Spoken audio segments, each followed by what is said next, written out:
The year is winding down, which means our timelines are filling up with everyone's best of lists. There's best of movies, best of TV, best of memes, best of style, even best of LA icons, which includes Lisa Rinna. So obviously, there's some freestyling going on with these lists. So we're going to dive into just like the concept of best of lists. Do you make them? I used to once upon a time be quite obsessive about it. I actually don't have a complete movie list yet because there's like 3 or 4 I have yet to see. I haven't seen Queer, for example. But for a certain kind of brain, and I'm going to say generally speaking, more men than women, it satisfies an urge to organize feelings in the brain in a way that feels like comprehensive and feels like, you know, you're just in charge of everything you feel. I don't know. Whereas I feel like women are like way likelier to be like, I don't like ranking things. It doesn't do anything for me. Well, woman, what do you think? I'm the designated woman on the pod. I feel like in my mind, the year still starts and ends with the school year. So I'm like, my year's not over. Don't make me choose. I go, let me go. I'm not choosing yet. I go, when the summertime ends and it's back to school, that's when there's a new year. I love that. What do you think? If you're signing a yearbook, then the year is over. Yeah, and then I'll tell you my favorite movies. But give me a second.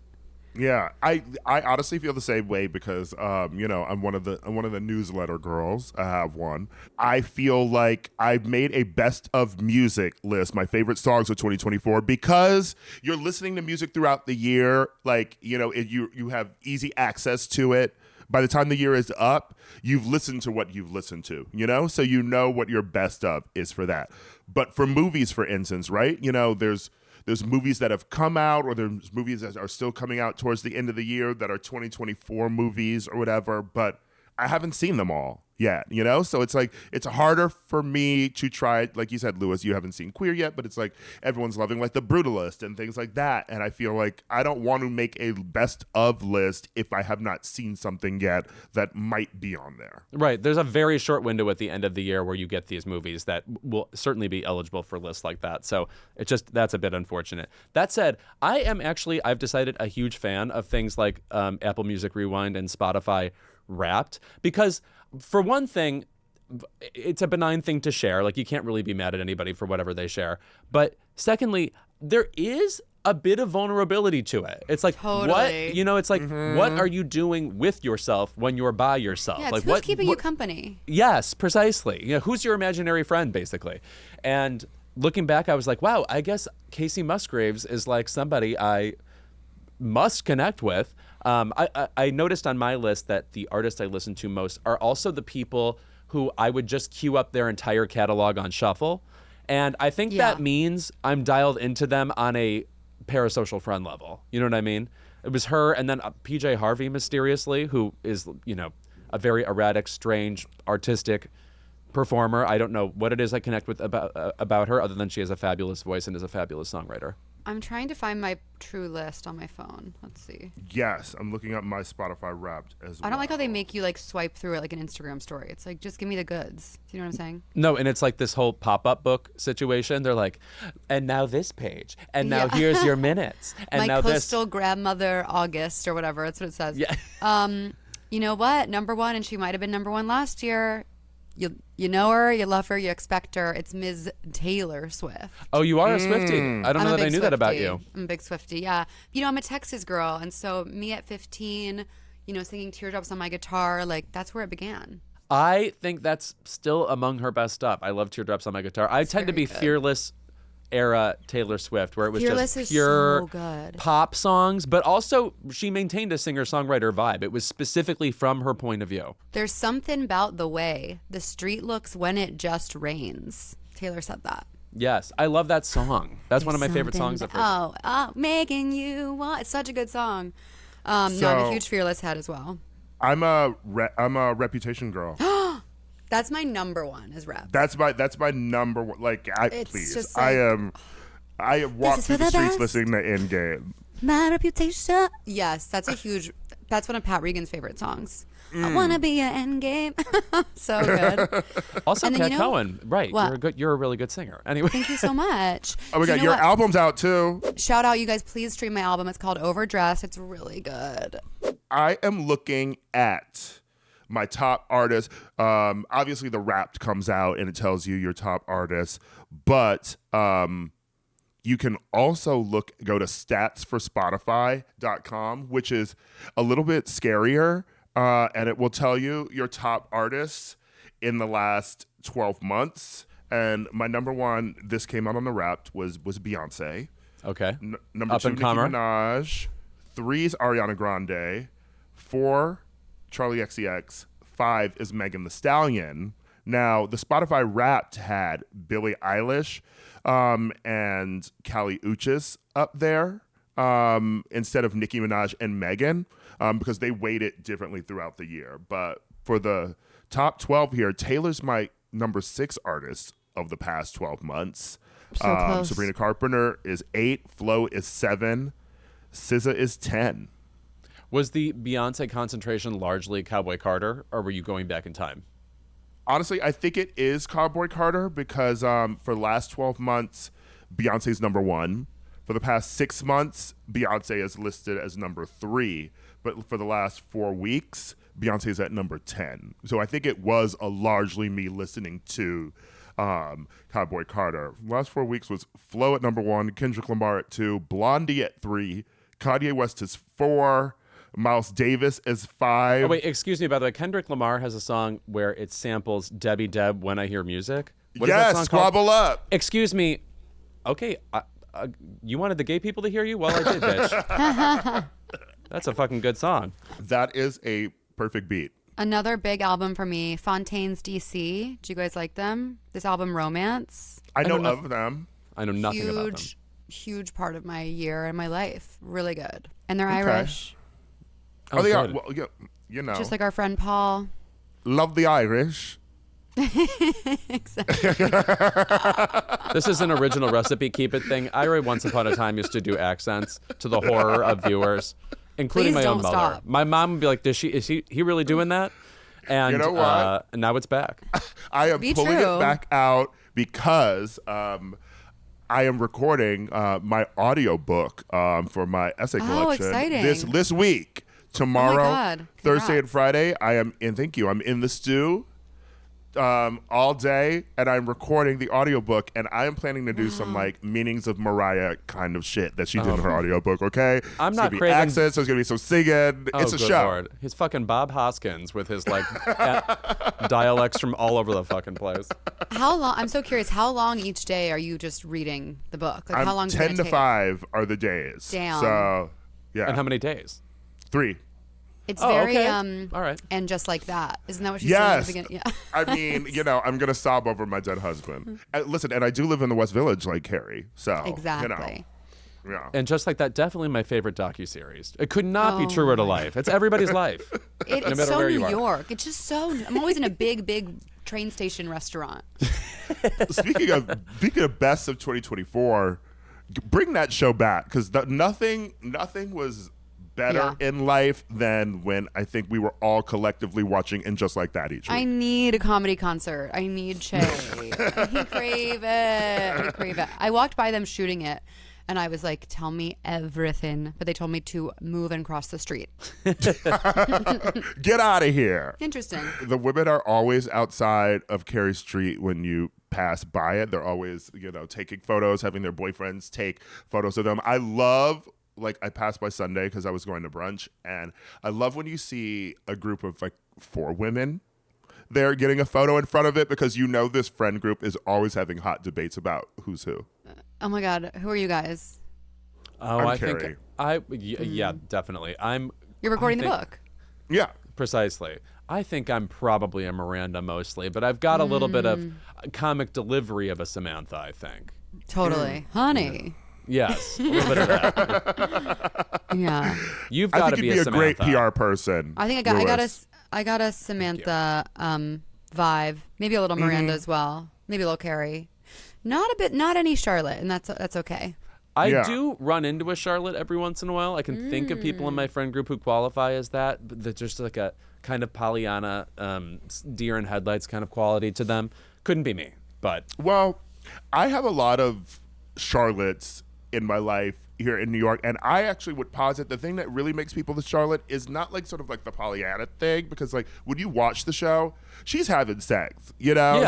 She's fucking people left and right. And I think she's really just a bit more like, she's more about the social contract. She's very demure in a sense that like she believes that men should act this way, women should act this way. You know, she has rules for dating, you know, very much like your friends who are very committed to sort of like the active, this is how we should all be acting when we're dating and interacting with each other, or like this is how we should act at restaurants, you know, like be polite in this way. Like those are the Charlottes. Yeah. The busybodies. I do think that that's a bit Miranda too, but you're right. Like I think she's the most sort of restrictive. Yeah, she's restrictive, and Miranda's more like complaining about it. Yes. Relatable. Yeah. Do you guys think we'll be able to use the word demure anytime soon? No, it's very It's a illegal. shame. You actually can be strangled for It's a shame. using It's such that. a great word, but that's why it popped off, I guess, at the end of the day. Yeah. Well, Right. thanks to the Celebrate. substance, now we just say demi-mure. Demi-Moore is very good. Yeah. I really need her dog on my lap immediately. That little dog. Oh, she has a Yes. teensy dog? She has the smallest dog I've ever seen with my eyes. Through my phone. Never met the dog. But I'm on there. I was at the Metrograph yesterday, and in the bathroom, they have a big striptease poster, and I was just like, she's done it all for us. It's amazing. She stripped. She's given us the substance. She, like, fucking G.I. Jane. Like, she was Right. giving us Army Girl, and she's directly responsible for Chris Rock getting slapped because of the G.I. Jane joke at the Oscars. Oh, I was like, how? Like, Demi Moore is pop culture. But I just want to say about that moment, again, that the coolest part of the slap was that Chris Rock was going so hard on a mid-90s joke. I believe we should like absolutely waterboard Gen Z with our old references. I absolutely think they need to sit through it and just learn. Agree. Have been thinking about it recently, just because I mean there was slap? the slap, just because there Yeah. was a report that like Chris Rock was at a billionaire's house doing right. a joke, and it was like, you know, I think we're gonna start putting all the Mexicans on spaceships, and then he saw someone recording, and he was like, you weren't supposed to be recording me, and he stormed out, and now people are like, Will Smith should have slapped him, but my thing is, we're celebrating Luigi, you know, shooting up people. You know, like he's running through Yoshi's world with a gun, okay? And we were mad that a man defended his wife with a slap. I mean, I feel like that's what we all want a man to do. Oh, what else my are men God. good for? Men, huh? What are they good for? Absolutely Amen. nothing. Do you know what you just reminded me of? MTV's The Blame Game, where two exes break up and then they have lawyers defend each other and then one of them wins at the end. You could have been on that show. You could have defended the, I guess, man. Sorry, you're the villain, but okay. Honestly, I love nothing more than devil's advocating in an argument, okay? Sometimes if you're like at a bar with a friend and just people are going hard in one way, I will be like, well, No. let's think about it this way. It's fun. But I always point out that I am devil's advocating. I let people know, you know, like I break the fourth wall. Oh, okay. I Yes. accept. Okay, speaking of television, do we have favorite television of the year we'd like to The discuss? Diplomat. Well, let me say this. Love. I have a late breaking one. I did like The Diplomat. Have you seen Black Doves yet? No, I'm Okay. excited for that. No, someone just sent me a text the other day and was like, you need to be watching Black Doves. And then, of course, the universe was listening to me. And when I got on the subway, I saw this just big Rose Byrne poster. It said Black Doves. It's Keira Knightley, but they are the Okay. same. They're Yeah. exactly the same. That's a really good one-to-one. Right. That's No, it's like Kate Bush and Mary Steenburgen. We made one person and then the zygote Oh, split, and that's what happened. It's a spy show. To be honest, if I went through the plot of it, you'd kind of be like, oh, that sounds like any spy show. But honestly, it's the acting that's amazing, and you've got Keira Knightley, who, by the way, hard stan. Can't think of a time I didn't love her. Loved her in that wacky movie about psychology, A Dangerous Method, where she plays like the repressed lady patient with Michael Fassbender. Loved her in Anna Karenina. Here, she's palling around with Ben Whishaw, who we just put in Spy Things. There's no reason why. We just put him in Spy Things. They are great together. And then Sarah Lancashire, they work for, and she, if you saw that TV show about Julia Child from a couple years ago, she played Julia Child on that and was spectacular. She's very good in that. Let me say, Ben Whishaw, good in spy things, but I need him in more gay things because That Passages? movie. we're that yes, was we're. so I mean, good. Was that when we were last talking- year? Yeah. It was last year when we're talking about letterbox shit. Like, if I were adding newer things to it, like. Passages is right up there. That is one of the hottest movies I've seen in my life. Him and also- Franz So Rogowski. Oh, don't worry, by the way. He has some gay good times in this, too. And Oh, you're definitely okay. seeing it, by the way, from the same angle, if you remember Passages. Oh, okay. I can never forget. Yeah. Oh, okay. Well, there's some fellow traveling going on. In If you this. will. Okay. All right. God's own country also includes the UK. You know what show I love? I love the show Bad Sisters. Do you guys watch that? Yes. And also, the entire soundtrack is by PJ Harvey, who I just mentioned. Yes. Oh, I did not. That makes sense. It's very good. I love mean- Sharon Horgan. Anything she touches, I'm like, you're a genius. I, first of all, was drawn in just by the poster because I was like, it's giving Desperate Housewives. I mean, a bitch with an eye patch, I'm Yeah, in. she kills it. Okay? Elle Driver and uh, Kill Bill. Yes. Yes. The show is so fun. Yeah. And also the way you hate that husband in season one, know. and then you're just like, get his ass. And then I kind of was like, how are they going to do season 2? But I'm completely hooked. And I was actually gasping at the most recent episode. So I'm excited. Okay, I need to catch continue up my on season journey. 2. But It's good. the secret is Apple TV, once you dive in, really I know. good shows. I know. Well, you know, I'm a huge morning show. Oh, I mean, apologist. please, waiting for the morning show to come back, okay? That is what I desperately need need. That show is like Moonraker level crazy. The where It's they're going. beyond. Her in her apartment makes me laugh so much. She's just like in this glass box being like, Speaking of Moonraker, them going to fucking space in Right. the rocket, and Insanity. the fact that there was the rumor that Jennifer Aniston and Reese Witherspoon were feuding because it was like you would watch the show and they were never in scenes together.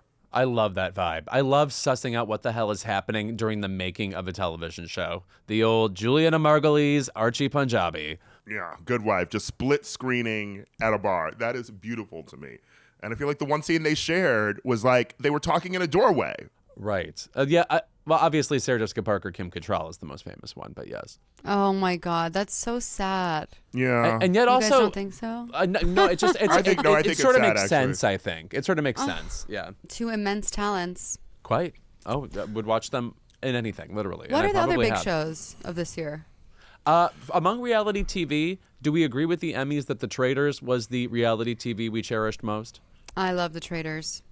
Love The Traitors. Obviously, anything in the Selling franchise Oh my is God. fantastic. I can't wait for Selling the City. Just like sell every Selling city. the OC is the craziest one of them all. Yes, those people are demented. That Alex Hall with Tyler, I Yes. could not stop. I was like,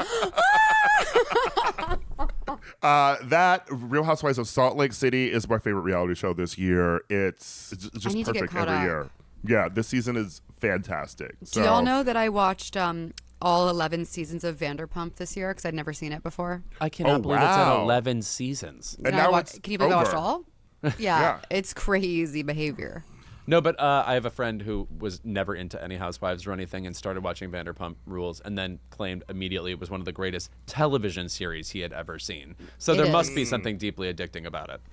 It's the greatest gift I've given myself was to watch that.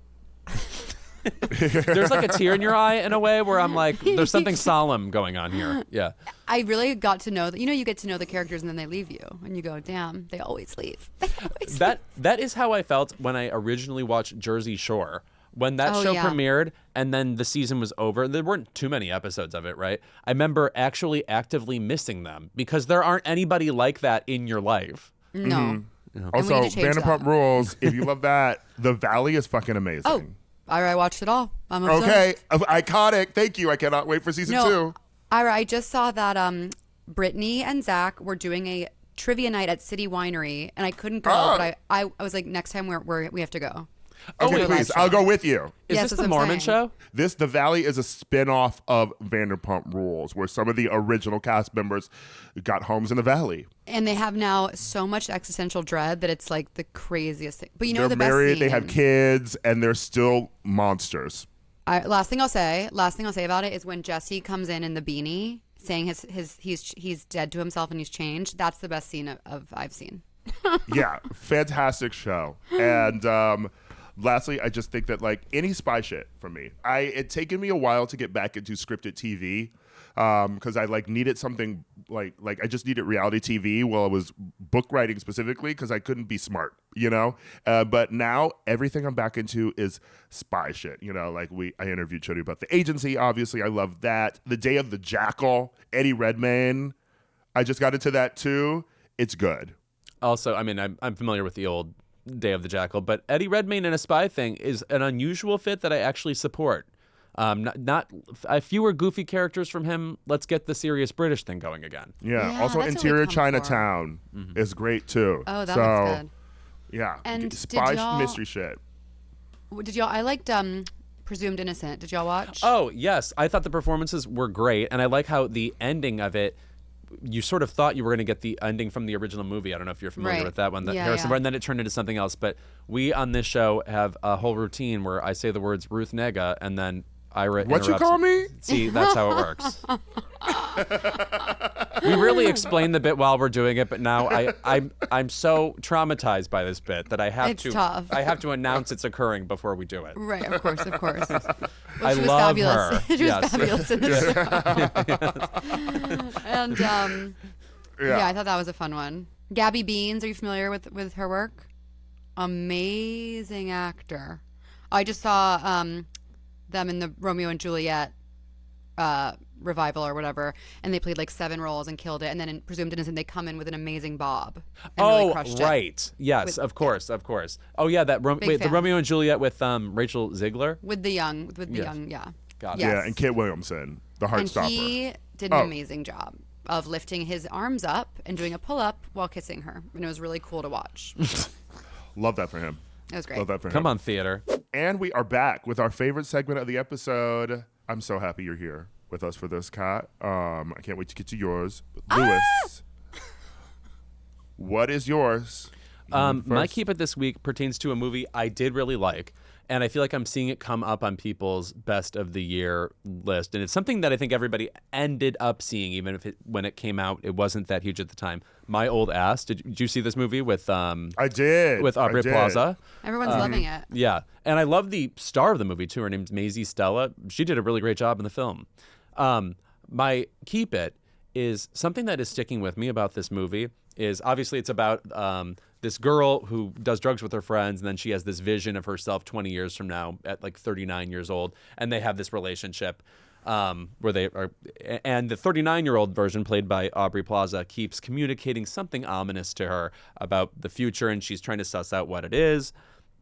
But anyway, 2 things that the Aubrey Plaza character says to her younger self that annoy the shit out of me is, 1, she says, when you get older, you just give less of a shit. Please don't put things like this in the script. I'm sorry, I hate that cliche. What does that mean? I'm 38 years old. Guess how much of a shit I give? Way too much, chronically and clinically. It's not getting less. Amen. 100%. And also, it's like the lie that like, oh, you become less like, I don't know, self-conscious or whatever. It's like, no, you remain the same person. Like you're taking social cues from other people, and some of them are going to be positive and some of them are going to be negative. You know, just the idea that like somehow like wisdom like it happens to you, and then, you know, your problems are stuff that really annoys me. And then 2, and this is a spoiler, so get past this if you really are determined to see the movie. The thing she's trying not to tell her younger self is that the guy she falls for dies. And so she's saying it's going to be very painful for you. That's what she wants to say. And so basically she's like, it hurts too much. Don't go with this person. Bitch, that's your wisdom? I would be like, well, look out. Like, it's going to happen to you. Enjoy Oh it. my Sorry. It's terrible, God. but like, this is your life. I just cannot imagine being like my age now and talking to my teenage self and being like, oh, that guy you had a thing with in high school where it went terribly. Like, don't do it. As you know, you're not built to last, and like the world's too painful. I just cannot picture being 39 years old and telling my younger self, don't experience meaningful life events because it might hurt too much. Not only do I think that's just, a not cool thing to say. Additionally, I didn't believe her character. I didn't believe she would like stage such a hullabaloo around that moment. Also, watching it, there's a moment at the end, you know, so where they she gives him a hug, you know, and says goodbye to him or whatever. I'm like to see him once again, you know, and I'm sort of like, I don't know. Wouldn't she have tried to like see him more? Yeah, right. Like make the most of it in a way. Yeah. Though that's also kind of confusing. That's confusing about the movie though, because it's like how much can she interrupt what is supposed to be with like her own, it's like Back to the Future logic. Like how much can you actually do? But And do we know if the young girl follows her own advice? no, she leaps right. It's very the Mind movie. blown. It's very Arrival, right? Like you find out this terrible thing and then you go through with it anyway. Yes. We need my older ass. Yes. Yeah, we'll see what happens. Okay. Oh my God. Kat. Yes, babe. Okay, keep it. This is not pop culture, but maybe it's a little too New York specific, but the Resi app, it's impossible to get a reservation anywhere in this town. Do you find that? Girl, first of all, bitch, I have an it. app, Artemis. God, what's this? Artemis is the one where it embrothers Resi an open table and so it tries to get you something. I have had a alert to try and get a reservation to the corner store for like 2 months. Yeah, it's wild. Thanks to Taylor Swift for going there and now making it Yeah. impossible to get a fucking reservation. And you know what? The corner store will be lucky to have us. And yet I can't get Yeah. a reservation anywhere. I want to have a nice holiday meal with my friends and family. I want to sit in a booth. I want a white tablecloth. I want a martini where the ice is dancing on top. I want to ice skate on that little icy martini. And instead, I can't get in anywhere. And I'm eating it like I'm just getting takeout in my house every day. So sad. I'm sorry, my boyfriend went there at like 9:45, 10 p.m. and was like, hey, can we put our name in or something to get sort of like, just a bar seat or something. And they were like, we're not taking any more people at this point. Like, it's fucking 10 p.m. You can't walk into a restaurant in New York at 10 p.m. and get a bar seat. What the fuck are we doing here? Or I love when you walk in and they're like, the wait will be about 4.5 hours. I'm like, that's not a wait anymore. That's like a different day. That's and a different cronut wait, experience. okay? Yeah. But the Resi app in particular, it's like you try to book a res and instead of like showing you what's available, it shows you just all these restaurants that you can't go to. I go, someone who works there needs to fix it. Give me a VIP situation, hook me up and help. Can I also say that Resi, too often I hit like book for a reservation and I think it's gone through and my friend gets to the restaurant and they send me a text and say they don't have your name down. No. It's like, what the it's fuck are we doing, glitchy. Resi? Resi, keep it. It's glitchy. You know who it's a little bit like that? AMC A-list sometimes. Like it's actually 3 more buttons you have to hit to make sure the reservation went through as opposed to the one. Anyway. That's a different situation. You usually can get into Beetlejuice or whatever. And you have to go in the app too to activate your rewards, like in an extra page too. The apps. We have too many apps. Yeah, I mean, how about just one? How about a website? Bring back websites. What happened to real reservation? Like, I want to call for a reservation. know. And I'm tired of DoorDash and all this shit too. Bring back delivery men. Yeah, well, Right. I'm convinced that if you were to walk into any of these restaurants, it actually would be empty. But maybe not corner store because it has the Taylor Swift effect. But it's crazy. Anyway. Yeah, I Yeah. think more people should be dressed like old-timey milkmen. I just would like it. Oh, 100% we need that. Handsome men in hats, please. I would love White people I dress would is love the crazy. milkman. Okay? I would love a milkman. Please. You screwing the milkman? I'd love to screw the milkman. Right. Everyone deserves a shot, and we haven't gotten one. As long as he brings cashew milk. That's my new thing right now. I'm into cashew milk. Interesting. I'm What still does on it, what does it oats. give you? What does it give you that you didn't have before? Mary Cosby drinks it, so I was influenced Oh, by okay. her. Yeah. Totally. Is it hearty? Does it feel creamy? It does. It's creamy. It's hearty. Yeah, Love. but it's not as creamy as like oat milk. I'm ready for this. Have you had pea milk? No. PEA. Okay. Okay. Okay.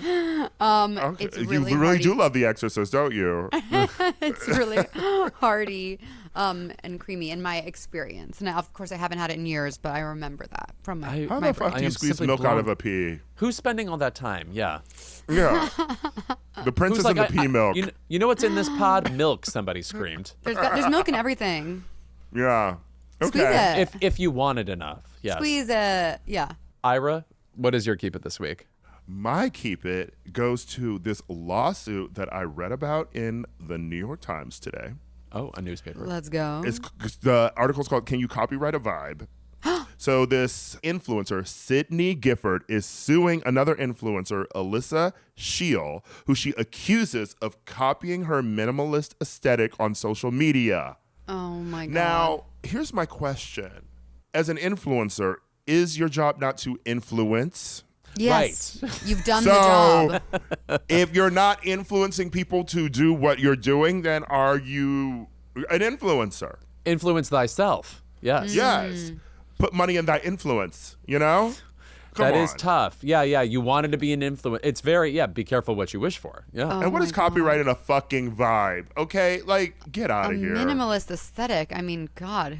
First of all, hate that vibe. So you Yes. can copyright that vibe all you want because it's hideous. But We're copyright a vibe. maximalists over here, okay? Same. I'd have a lot of cases on my hands so I could copyright my vibe, honey. Look around this down. But yeah, that's a good way to get attention, though. To be fair, That's for true. Yeah. the girl who started it all. It is. I think it would be a more interesting situation to talk about if it weren't just a minimalist vibe. I mean, like if it were like, oh, there are actual items you're copying or something, but just the absence of things is what you're copying. So what is Yeah. the girl who's being sued saying? It's just this idea of, you know, like, you're a creator and a borrower, you know, like fashion's built on that. It's like you're following people's aesthetics. I guess they had shot shit together before. And then the one girl noticed that, like, she called it like fashion espionage. Like she was doing videos with her to figure out what her aesthetic is and then shoot the same way and get like the same clothes. And I don't know. Now that's I feel an like Apple TV show I need. Yes. Yeah. I was gonna say, where are Stacey London and Clinton Kelly with fashion espionage? Bring them back. Need But that. I'm like gay influencers, right? Or like just gays on the internet, right? I mean, if they were trying to copyright vibes, like nobody would be taking. Speaking of your old gym, Kat, nobody would be taking My their old gym. grinder. No gays would be taking their grinder photos in the Equinox Greenwich bathroom Right. anymore. right. Who originated that vibe? Who originated the shirtless, you know, on the like the edge of a cliff, you know, on a vacation vibe that gays do, you know? I think it all goes back to Marlon Brando in Streetcar. I do think he is owed hundreds of millions of dollars. I do think that. Holding that's also in my letterbox, would be in my letterbox for whenever I'm on a flight Yeah. and Streetcar Named Desire is available, I'm watching it. Movies where you have to fan yourself while you watch them. That's it. Stanley Kowalski, I mean, Poland. bring back real Thank you so men. much. Thank you, Bring Poland. back real men, Yes. okay? totally that. And he's a monster in it, but you're standing him. I mean, he's the original Luigi Mangione. Oh my God! Are we the first people to say that? Thank God for Full us. circle. Okay. Yeah, okay? I've always God. relied on the kindness of strangers. A shotgun named Desire. Yeah. Ding, mama. Okay? And slay. We're really milking it on this show. Speaking Pete of style. milk, yes. Cat Cohen. Thank you so much for having me on. My God, it was such a blast. Please. Y'all So are fab. funny. You're encouraging me to actually watch more films instead of TikToks, and that's something I need to do. Honestly, that might be the only reason I am here on Earth, to influence people to do exactly that. So that it may have even worked out for even 1 second, I'm thrilled. Ever since her breakout role in Queen and Slim, we haven't been able to take our eyes off this week's guest. From playing the Queen of England in Anne Boleyn, to the Dragon Queen in Bad Monkey, to God herself in Sex Education, she literally reigns supreme in all that she does. Now she's here to talk about her latest role in The Agency, a new spy thriller on Paramount Plus with Showtime. Welcome to Keep It, Jodie Turner-Smith. Thank you. I'm so excited to be here. It's good to see you. You know, I think we met briefly at the Mulberry, like earlier this year through our mutual friend, Jeremy O'Harris. Yes, yes. You are very stunning in person, I have to tell everyone listening. You know, you see it on screen, but also in person too. Thank you. Thank you.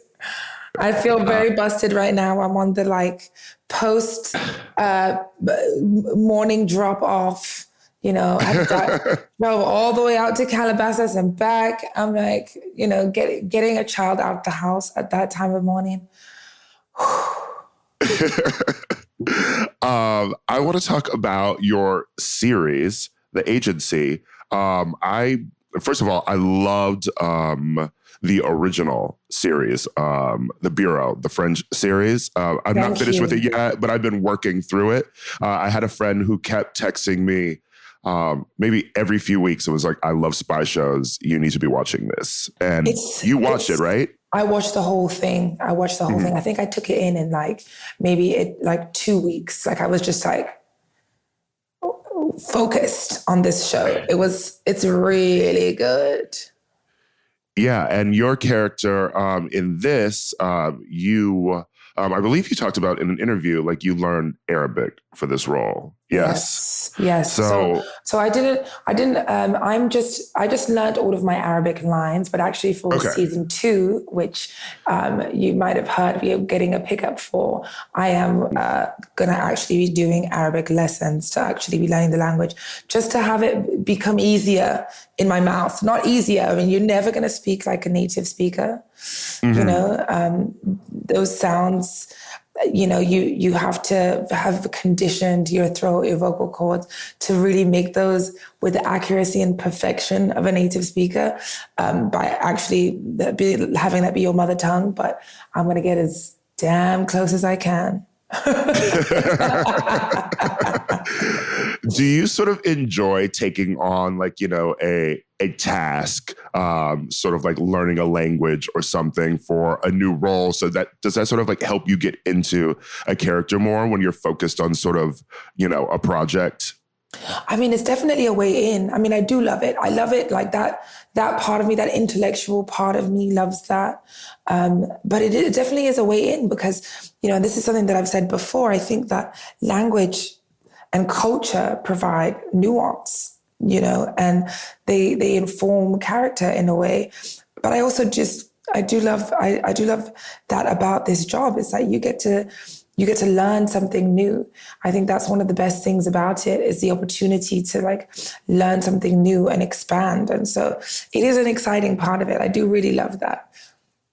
Yeah, and I have to imagine too, you know, even for Anne Boleyn, which I loved, you're learning almost a language for that too. You know, speaking in the English that they spoke, RP. you know, during Henry. Yes. Yeah, and you know, I mean, also one of the things I learned for Anne Boleyn was I got to learn horse riding. Oh, you did? I got to do horse riding lessons, and that was really cool. Because, you know, that was something that people always, for some reason, want me to like get on a horse, interact with horses. Are you running into horses in your everyday life? I'm constantly running into horses. But this gave me the chance that I was like really able to like actually take lessons and learn, you know, to trot and gallop and those things. And just like, you know, and also just like, looking after a horse, you know, like brushing your horse, feeding your horse, like, you know, like cleaning out the shoes, like doing all, like developing this like relationship with the animal. After I did Anne Boleyn, I was like, okay, no, I'm ready to be a horse person. Honestly, like I have never ridden a horse, and I've always loved the idea of it. But what was, I guess, maybe your biggest, what's one thing that like surprised you about learning like how to ride a horse, that you were like completely shocked, like when you were getting lessons? Galloping is way easier than trotting. Okay. Like what's the difference between those, by the way? That surprised me because you know what? I think that it's, for some reason, I feel like I just think it's easier to catch the rhythm when you're galloping versus like the awkwardness of trotting. And like, I don't know, for me, like that was something that I was like, okay, this is all like not feeling very natural. I also, I don't know, because it was, you know, it's so funny because I went, after I had like my like little few lessons doing Anne Boleyn, like maybe like a year after that, or 2 years after that, I went horse riding with some friends in the Swiss Alps. And we were like galloping these horses through the mountains. And I was like, who am I right now? And I'm telling you, the combination of like a very intense dedication to Pilates and the small amount of horse riding lessons that I did somehow made me thinking that I was out here like some kind of black cowboy riding through these Swiss Alps. I don't know who I thought I was, but I want to tell you it was a success. And I was not in pain after. Like we were on those horses. We were out there for 7 hours. And I came back and I was not in pain. And that was the Pilates of it all. So I would say another thing that surprised me that I learned is that Pilates can actually be a gateway drug into horse riding. Because all of that inner thigh work, okay, is going to set you up. They're going to set you up to be comfortable on the back of a horse. First of all, that sounds beautiful and picturesque, just being in the Swiss Alps, horseback riding. I've been to Zermatt once, and I feel like all I did was read and eat food. So there was no horseback riding. But maybe next time. You got to do it. I have some friends who live in Saint Moritz, and they have these beautiful horses, and we went riding, and it was really incredible. There's probably going to be horse people listening to this podcast, like, who the hell does this girl think she is? But I think it might just be also like, maybe I'm just a natural, maybe I'm just a person who like is a natural with horses, and I just never have unlocked this at this big old age. At 38. I'm willing to accept that about myself. Well, so like speaking of diving into, like cultures and things for roles, I feel like one of your biggest role, obviously, when you debuted was Queen and Slim. Yes. And this is, you're playing Queen in this, you're playing an American character. Did that feel also like you were doing work, to sort of portray Queen, or did you already sort of feel, integrated enough into who she was by just having lived in America for so many years? I mean, I think that Queen and Slim in many ways, and really for me, I think with many of the roles, I feel like I take so much from myself and who I am and my own experiences and kind of infuse them in some way into it. But I do feel like I knew this woman. I had seen this woman. I had in many ways been this woman. Just in an emotional sense. Obviously, I've never accidentally killed a civil servant and gone on the run. But the experience of, I think in living in America and being a Black person, just kind of that anxiety, that fear surrounding law enforcement, that fear that you could, it could be your last moment if you have the wrong interaction, seeing the things that we see unfold on the news, all around us. I felt like I understood the story, know, and so yeah, I kind of felt like it wasn't like there was this really long, far leap to make to like be this person. From the minute that I read Lena's script, I really fell in love with the story, and I fell in love with this woman, and I felt like I understood her. I felt like I could see her. And so I really, really wanted to play her. Come to think of it, like there's all this horse imagery in that movie too. There is, yes. Before you learned how to ride a horse. Yes. And I had sat on horses before that point, but I had never had lessons before that. And so it was actually kind of amazing and incredible that after that, then I did go on to have lessons. And it is, and I think just the imagery as well, because, horses are such, a lot of people are afraid of horses as well. And they've also been used, I think, they've also been used in a way that to be kind of like agents of violence as well, in a way. And so that was what was so, I think, radical about this imagery of like a Black man on a horse. But I think it was very interesting to then kind of get to do something where I could sort of have a relationship with these animals. Yeah. When I think back on Queen and Slim too, I think about how gorgeous the film looked. And then, obviously there's so much, there's sadness and despondency in the story, but do you have any lasting memories sort of from being on set where, you sort of had fun making this film? I really like to, in many ways, it was such a serious undertaking because I feel like there was so much at stake for everybody. I think the subject matter obviously was controversial.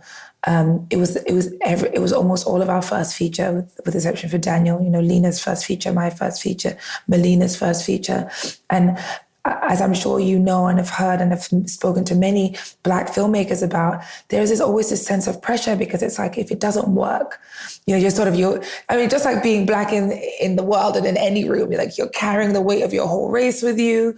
If this doesn't work, it's going to affect other people's abilities or your own ability to make it. So there was that kind of seriousness and then obviously the seriousness of the subject matter, heaviness. But I like to take levity into everything that I do, because I feel that, it's important to enjoy what we're doing and to make it something that is enjoyable for everybody involved, because I mean, that's why I quit what I was doing before and became an actor, because I wanted to enjoy my job.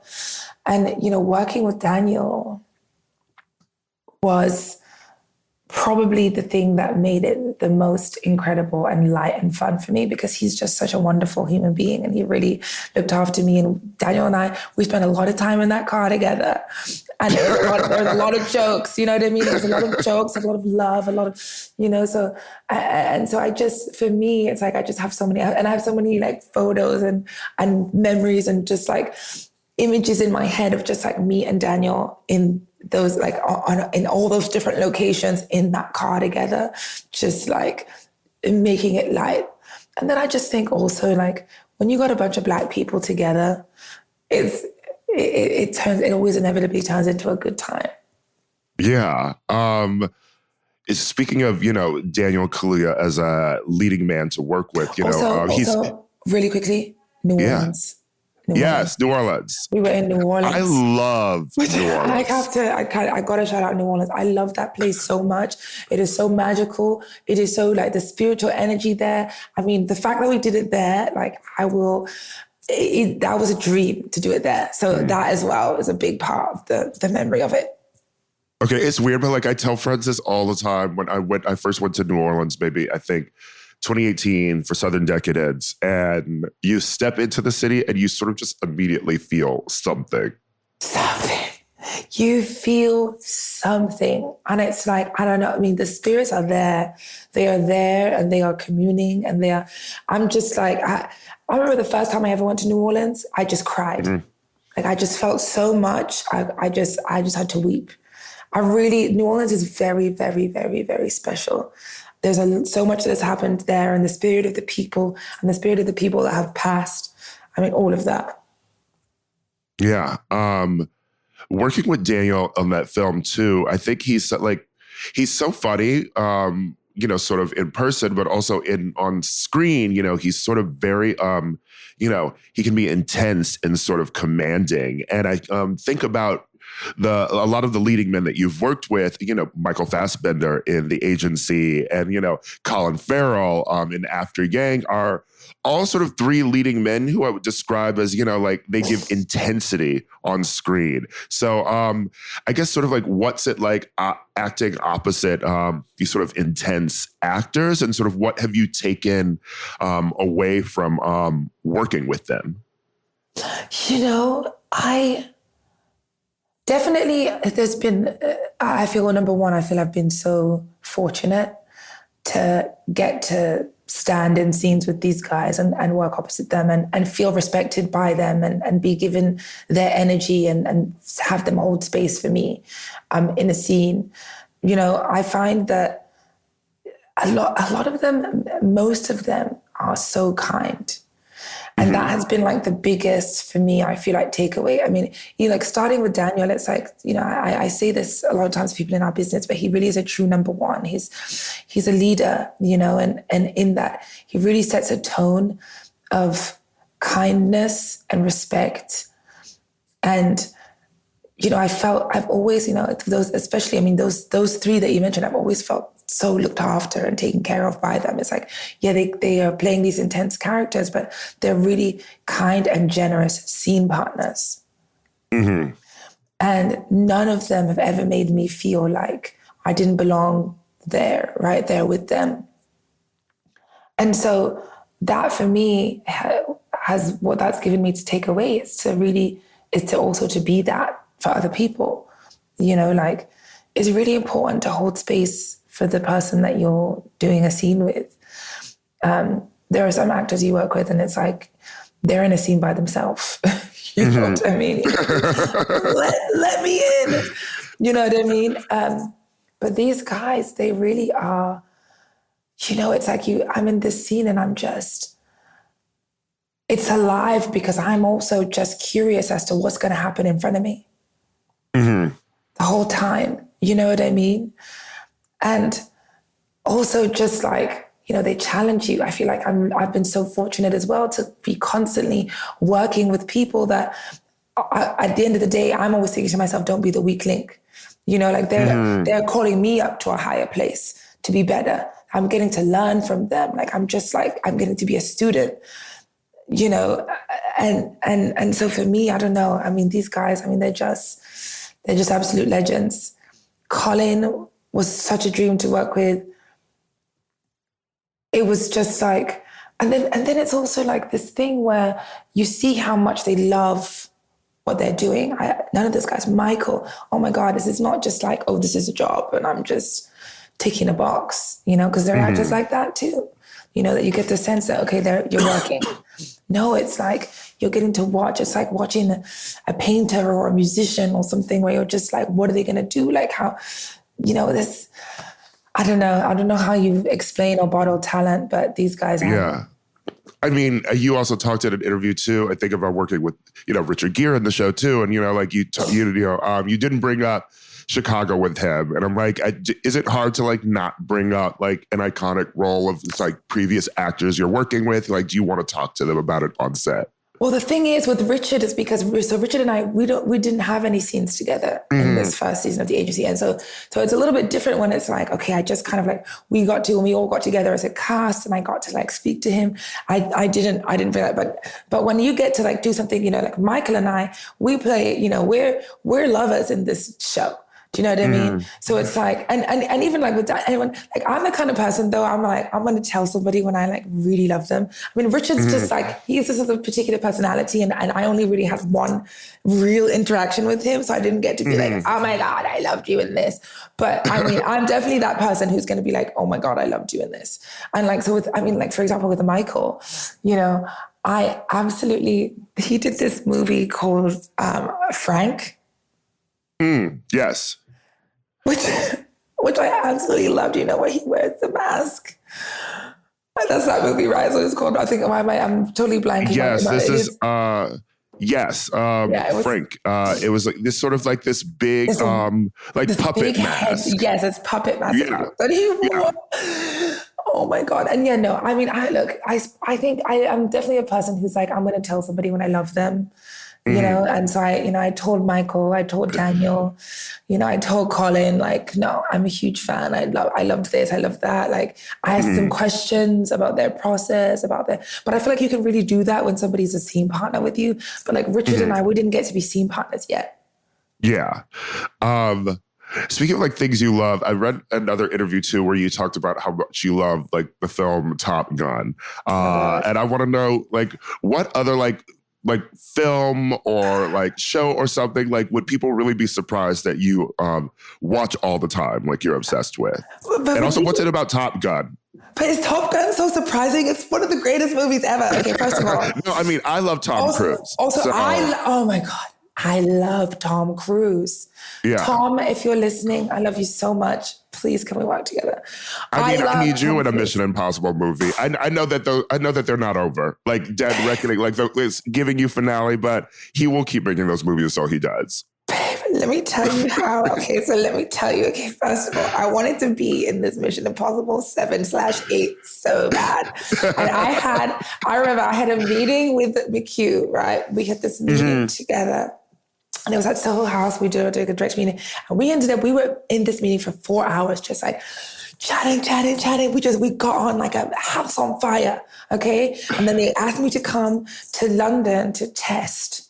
And I was at Burning Man because I had just gotten married and we went to Burning Man. It was our burning moon and I was pregnant, okay? And nobody knew I was pregnant. And I was at Burning Man and I got a subchorionic bleed, which...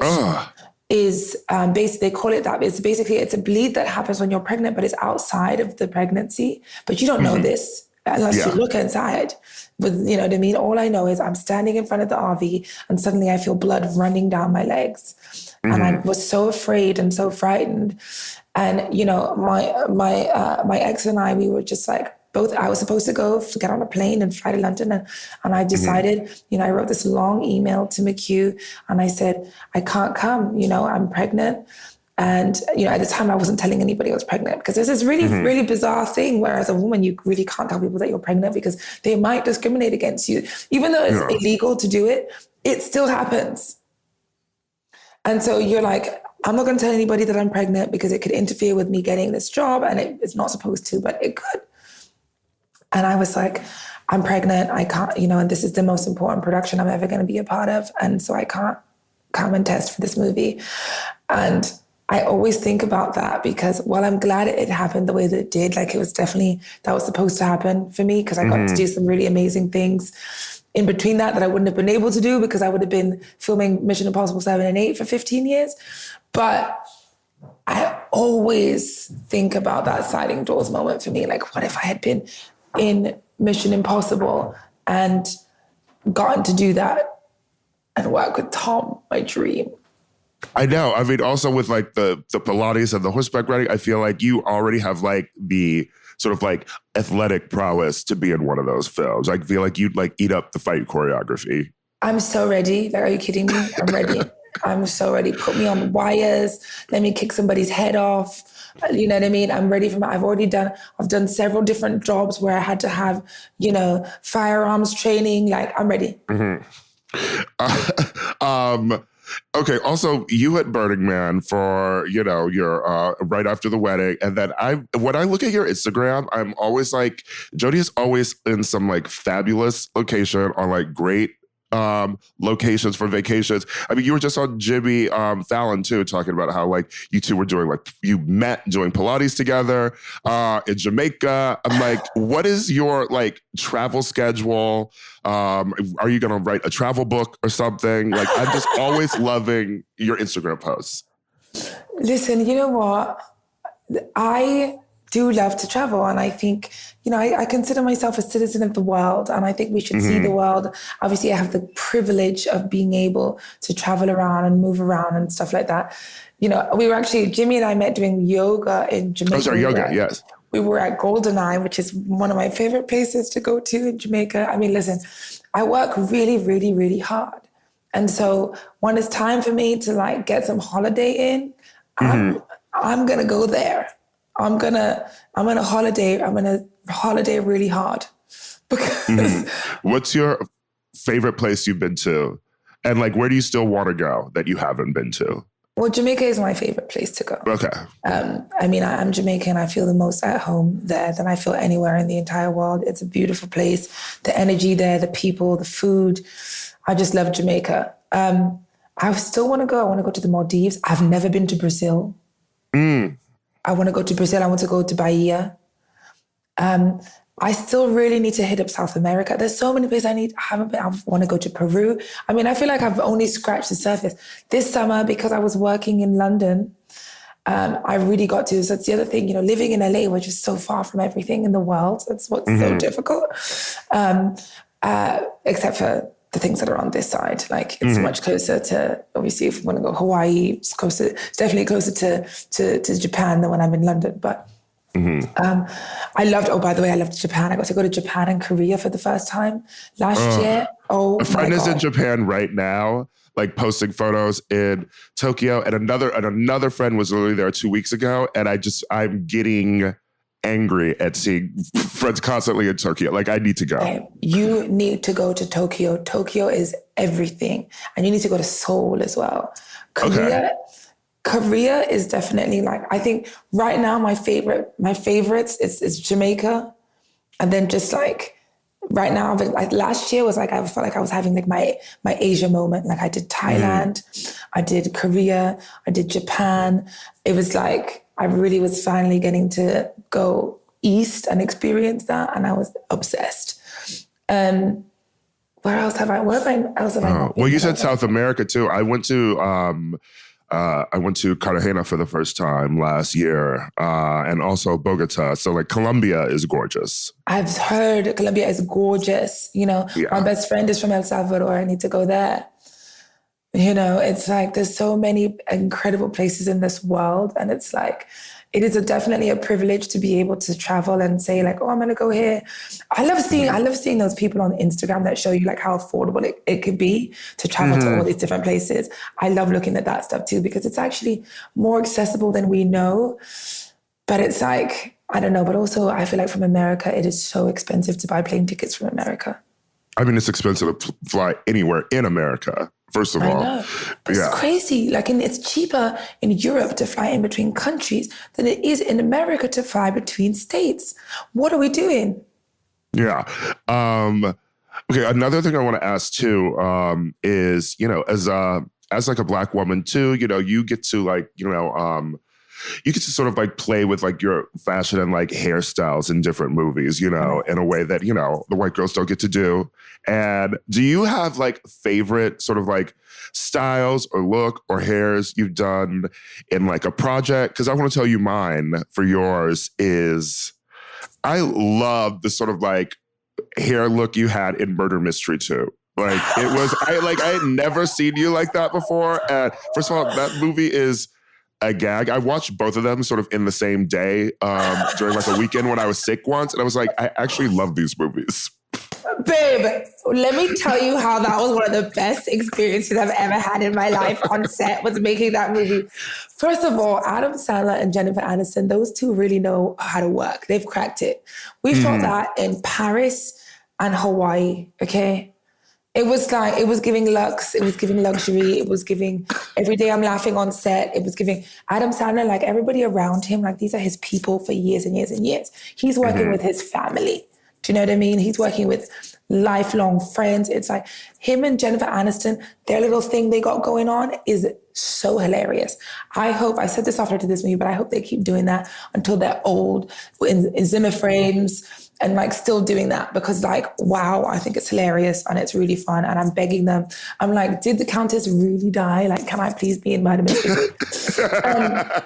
But in terms of hair, so look, I always, hair, I fight for these hairstyles, okay? Because the thing is people don't ever really, they only believe what they've seen a lot of times. So I have to kind of like, I'm always having to like, I invest in the hair.